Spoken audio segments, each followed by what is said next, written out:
Excellences, Messieurs les chefs d'État et chers frères, Mesdames les Premières Dames,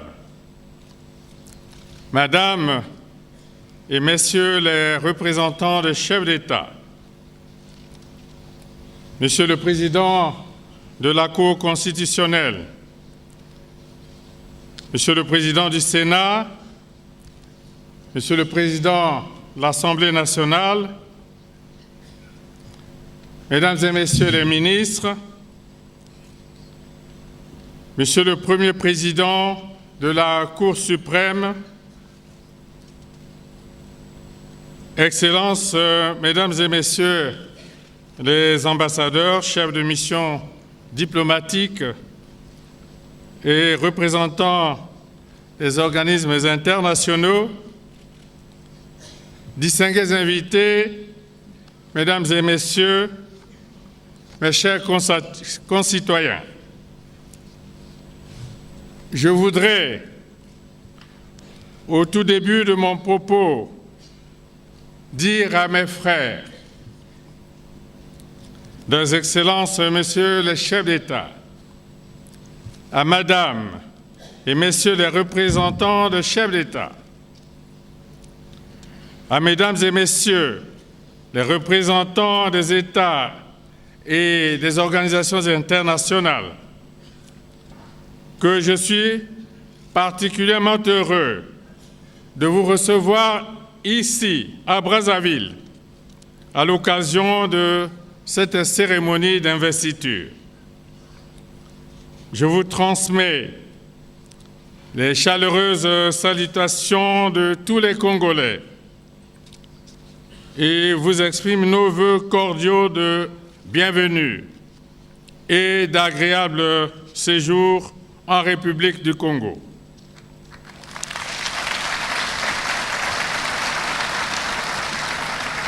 Votre présence parmi nous est le témoignage de l'amitié et de la solidarité qui prévalent entre les peuples de notre planète.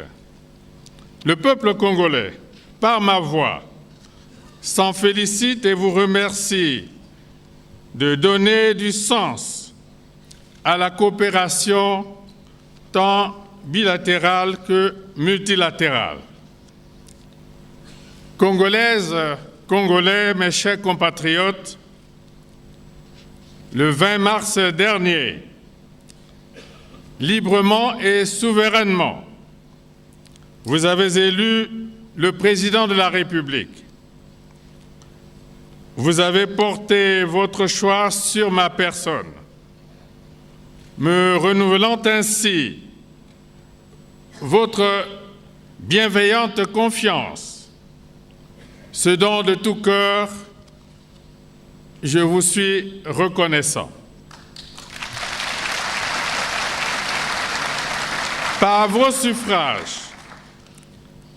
suffrages que j'ai sollicités avec ardeur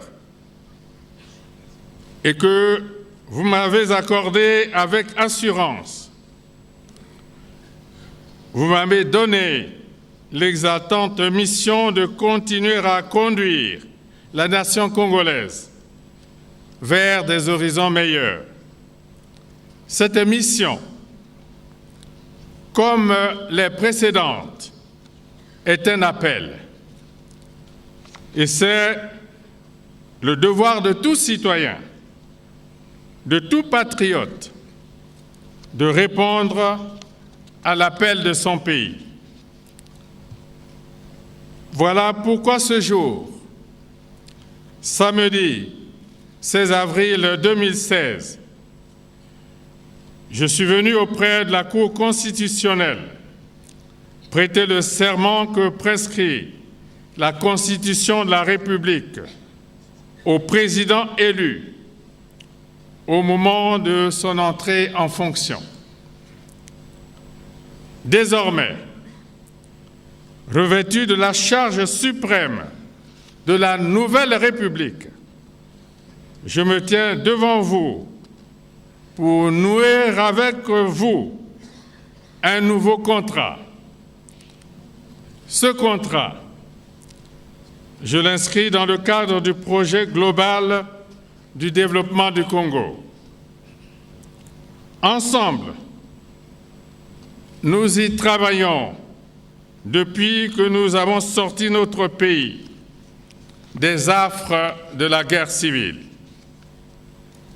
Ce projet global a été, jusqu'à ce jour, incarné par 2 programmes que vous avez approuvés et que nous avons exécutés l'un après l'autre. Premier programme, la Nouvelle Espérance, qui nous a permis de rétablir la paix, la sécurité et la stabilité, de restaurer l'État dans tous ses attributs de droit et de souveraineté, de remettre en marche l'administration publique, de relancer l'activité économique, de recréer dans la société et au sein de la nation la dynamique de cohésion et de solidarité. Deuxième programme, le chemin d'avenir. Prolongement de la Nouvelle Espérance. Ce programme a été porté par notre ambition collective d'ouvrir les portes du développement à notre pays par sa modernisation et son industrialisation. Sous l'empire du chemin d'avenir, nous avons entamé la rénovation et la modernisation de notre système éducatif et de santé, de l'administration publique, des institutions, de la justice, de la force publique, de la gouvernance économique publique. Nous avons doté notre pays en infrastructures de base et sociales comme jamais auparavant. Nous avons créé des conditions nécessaires à la diversification de notre économie en même temps que celles indispensables à la formation du tissu industriel national. Pendant la campagne électorale, je vous ai dit que la dynamique de construction du pays ne devrait pas s'arrêter. J'ajoutais qu'il reste encore la nécessité de poursuivre l'œuvre du développement du pays avec esprit de suite et de cohérence, afin que ne soit pas désagrégé le processus cumulatif du progrès national. Mes chers compatriotes, voici venu le moment de renouveler tous les combats qui n'ont pas encore connu leur aboutissement. Voici venu le moment de réorganiser et d'intensifier la lutte contre la pauvreté, la lutte contre le chômage, celui des jeunes en particulier, la lutte contre la marginalisation et l'exclusion. En somme, la lutte contre le sous-développement et le mal-développement. Voici venu le moment de la marche accélérée vers le développement inclusif, équilibré et durable. La marche au pas de course pour aller plus loin ensemble dans la conquête du mieux vivre partagé entre tous. S'il nous faut dès à présent placer ce quinquennat sous un signe, ce serait celui du tout économie en vue d'un tout social mieux accompli par tous.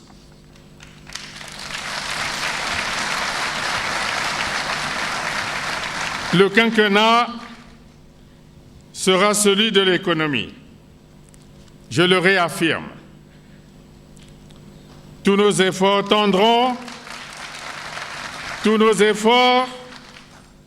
tendront à consolider l'économie nationale de sorte qu'elle soit profondément diversifiée, dynamique, florissante et surtout créatrice d'emplois décents par milliers. Nous travaillerons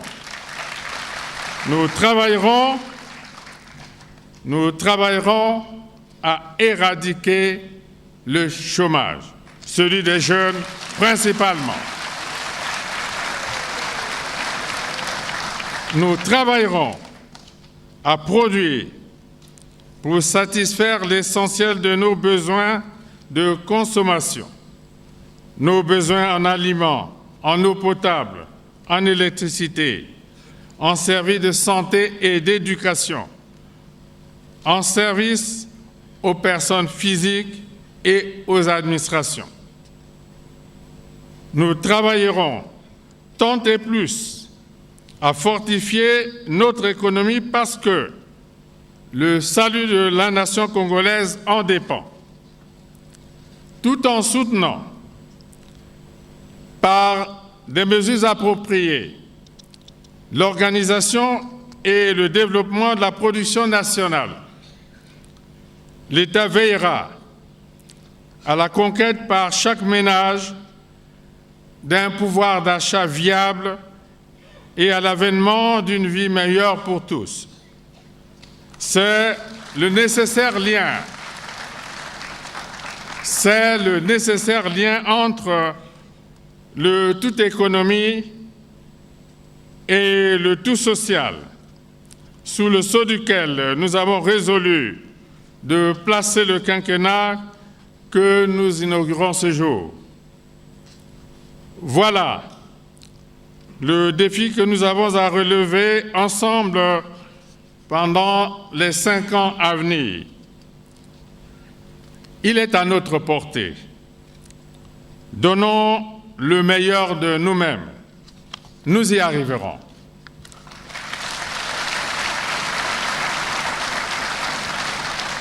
Mes chers compatriotes, l'État dans notre pays est un des leviers de progrès et sans aucun doute le principal agent de transformation sociale. Sa vocation stratégique dans l'économie et la sphère sociale doit être réaffirmée et confortée. Au cours du prochain quinquennat, l'État continuera de piloter les politiques économiques et sociales.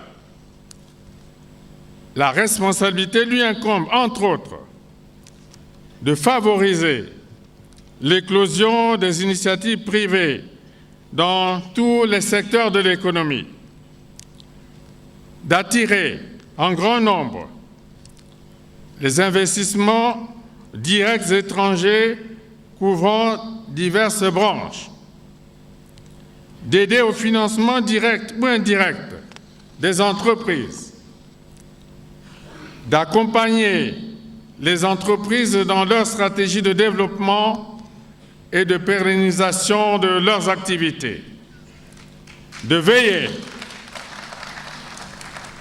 veiller à l'emploi des jeunes et d'encourager de façon spécifique toutes les entreprises qui donnent la chance aux jeunes d'intégrer le monde du travail. De poursuivre l'équipement du pays en infrastructures de base modernes, de garantir par des lois et règlements adaptés ainsi que par l'incitation au dialogue social, la répartition équitable de la richesse nationale, de rendre effective la nouvelle sécurité sociale. De toute évidence, cet énoncé de la responsabilité de l'État n'est pas exhaustif. Les détails y relatifs sont disponibles dans la marche vers le développement, projet de société que nous avons porté tout au long de la campagne présidentielle. Mes chers compatriotes, vous m'avez réélu aussi pour que nous accomplissions les réformes nécessaires à la transformation du Congo. Les réformes susceptibles d'accélérer notre course au développement. La réforme préalable à toutes est celle des institutions, donc de l'État, parce que l'État est le régulateur de la communauté nationale, le ferment des mutations intellectuelles et des évolutions morales qui s'y produisent. L'État est l'expression de la République.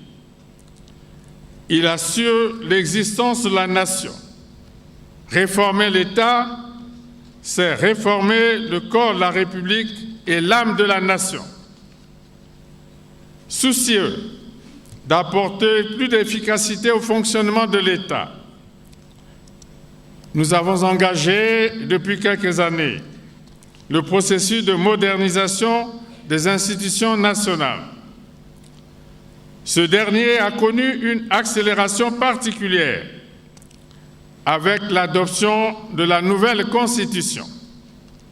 De la sorte, l'édifice institutionnel du pays a été entièrement modifié dans ses fondements et dans son principe.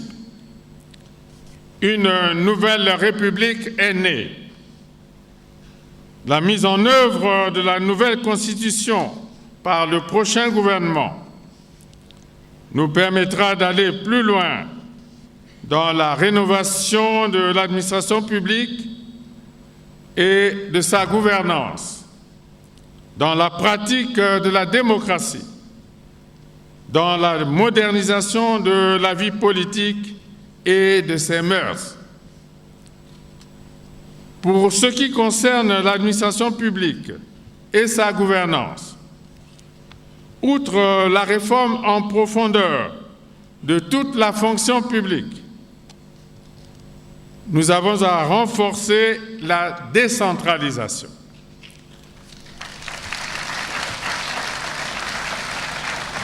Par ces temps de grandes incertitudes macroéconomiques, il y a nécessité pour l'État d'être au plus près de chaque collectivité locale afin de mieux conduire son action de régulation et de catalyseur du développement.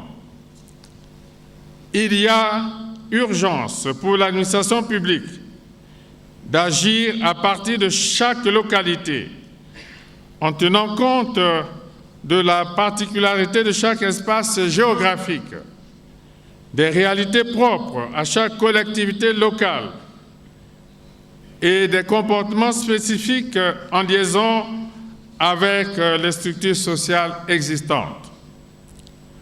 Le développement du Congo sera à la fois global et local, grâce à la décentralisation.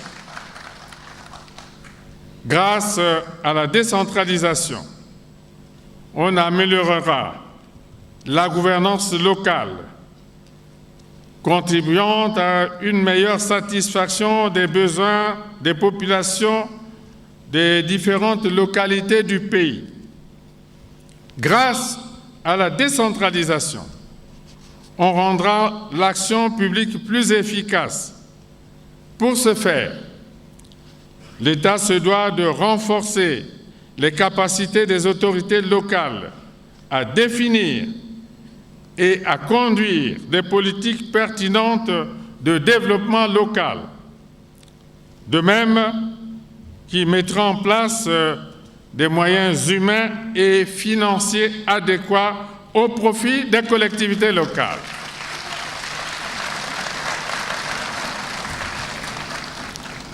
C'est tout l'enjeu de la décentralisation. Grande réforme que nous avons tous appelé de nos vœux et qui est porté par la Constitution qui en fixe le principe et en détermine la portée. Mes chers compatriotes, le développement a ses exigences, ses valeurs. C'est une étape à franchir qui a ses règles.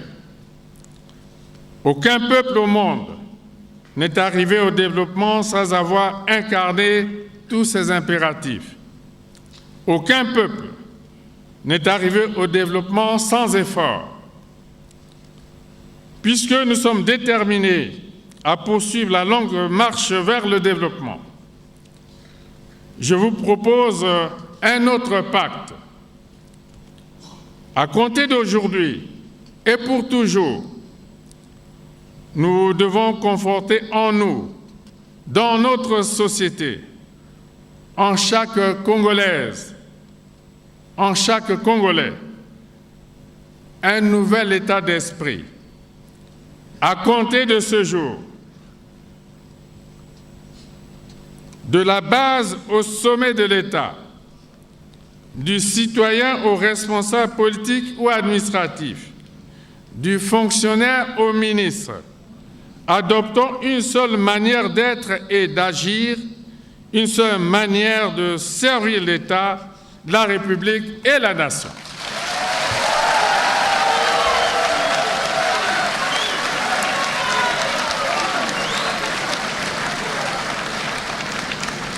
À compter d'aujourd'hui, créons la rupture avec les mentalités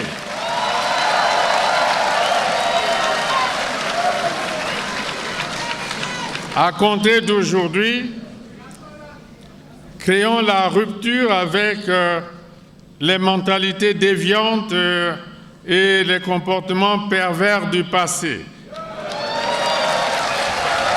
Je cite, la paresse, le laxisme, l'irresponsabilité, l'inconscience, la corruption. Ce n'est pas fini. La fraude, la concussion, l'ethnocentrisme ou l'instinct grégaire, le népotisme et la tendance à la gabegie.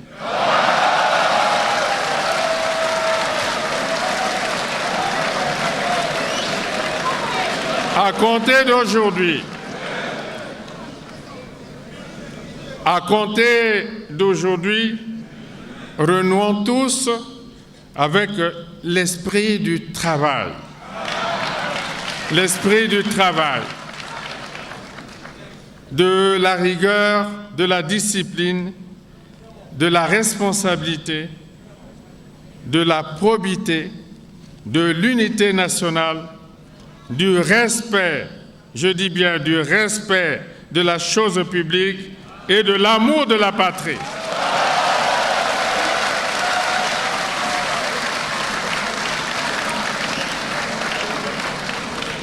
À la rentrée scolaire prochaine, ces valeurs qui procèdent de l'éthique républicaine seront enseignées dans toutes les écoles de la République.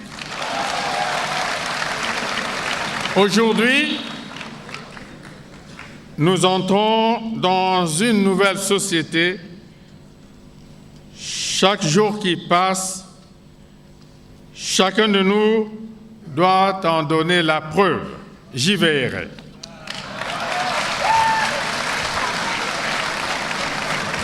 Mes chers compatriotes, la population du Congo, à l'instar des autres États du continent, est majoritairement jeune. C'est un atout, c'est une chance, mais c'est aussi une somme d'attente et de légitimes exigences à satisfaire.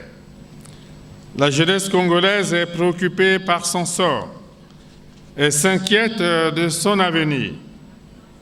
Je l'entends, nous l'entendons. Elle ne demande qu'à être écoutée.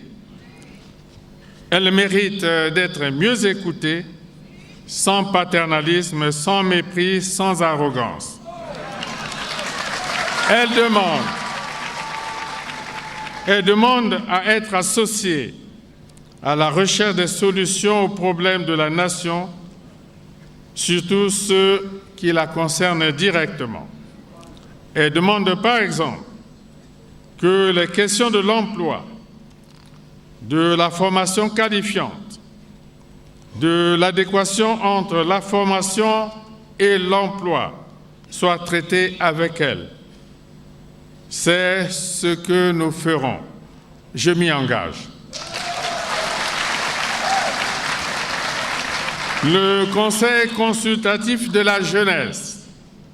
Le Conseil consultatif de la jeunesse, l'un des nouveaux organes constitutionnels de l'État, est à ce propos arrivé à point nommé. Mes chers compatriotes, en me faisant promesse du renouvellement de votre confiance, vous m'avez demandé de façon pressante d'apporter des réponses appropriées à quelques urgences du moment. Je vous en ai donné acte sur les préoccupations que vous-même avez mises en évidence, notamment la création de plus d'emplois au profit des jeunes, l'accès de tous aux soins de santé, le recalibrage et la modernisation du système éducatif, l'amélioration de la desserte des villes et des campagnes en eau potable et en électricité, la préservation de l'environnement, l'amélioration du cadre de vie dans nos villes, le renforcement de la diplomatie économique, l'affirmation de notre indépendance et de notre souveraineté, la préservation de la paix, de l'unité nationale, de la sécurité et de la stabilité. Mon action durant les 5 prochaines années y sera consacrée. Le gouvernement à venir sera mis à contribution afin de donner suite à toutes ces attentes. La paix, l'unité, la sécurité et l'intégrité du Congo sont pour nous des valeurs sublimes, des valeurs sacrées. Mon devoir, tout aussi sacré, est de les préserver et les défendre sans défaillance. Personne ne peut se complaire à les remettre en cause sans rencontrer l'autorité et la férule inflexible de l'État. La République est une et indivisible. La République est une et indivisible. Les départements en sont les maillons intangibles et inviolables. Personne ne peut s'autoriser à en détacher ou en affaiblir un seul sans s'exposer à la rigueur de la loi.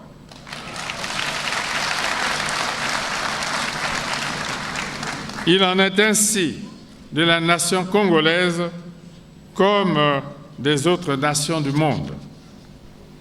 Mes chers compatriotes, le temps des joutes électorales est désormais derrière nous.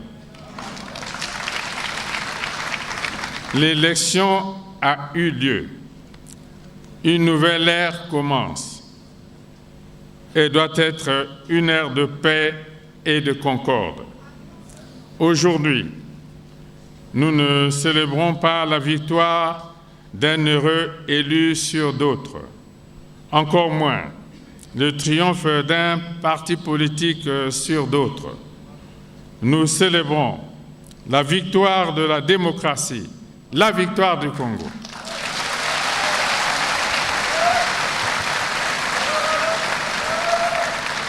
Je suis le président de tous les Congolais. À ce titre, je vous invite à assembler nos mains, à mutualiser nos énergies afin qu'ensemble, dans la tolérance et l'unité, nous nous engagions résolument dans la marche déterminée vers le développement de notre chère nation. Donnons à la République nouvelle ce qu'elle est en droit d'attendre de nous. Faisons don de la somme de nos énergies et de nos intelligences à la nation immortelle, afin que soit porté haut le flambeau de l'unité dans le travail et pour le progrès. Vive la République, vive le Congo, je vous remercie.